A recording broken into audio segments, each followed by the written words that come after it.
आयुष्याकडे कितीही पॉझिटिव्हली बघायचा प्रयत्न करा, 2-3 डोके असतातच, जी नेहमी डोकावत असतात. एनिवे त्यांचं तर ते चालूच असतं. सकाळी उठल्याबरोबर मस्तपैकी अद्रकवाला चहा केला आणि त्यानंतर खूप दिवसानंतर विचार केला, म्हटलं पोहे तसेच पडून आहेत, कधीतरी त्याचा यूज करावा.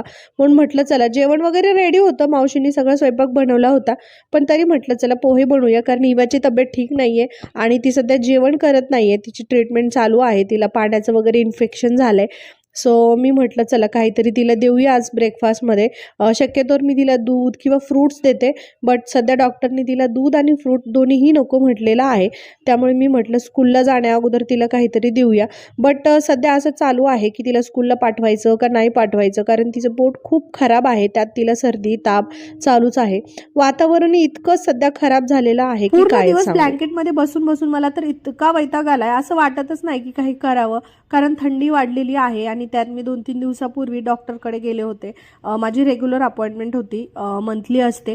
सो त्यांनी माझे टॅबलेट्स बंद केलेले आहेत, म्हणजे जे स्टेरॉइड पेन किलर्स जे असतात, आणि त्यामुळे मला इतकं पेन होत आहे. त्यामुळे व्लॉगसुद्धा रेग्युलर येत नाही आहेत. जसे जमतील तसे मी टाकण्याचा प्रयत्न करेनच.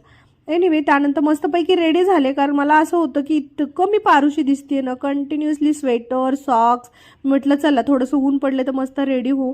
आणि तो जो चहा टाकला होता तोही मस्तपैकी घेतला आणि त्यानंतर इवासाठी अजून एक ब्रेकफास्ट तयार केलं, ते म्हणजे ब्रेड. कारण तिचं पोट ठीक नाही आहे, असं म्हणतात पोट ठीक नसले की मैद्याचा ब्रेड द्यावा. चला भेटूया उद्याच्या व्लॉगमध्ये. Thank you for watching.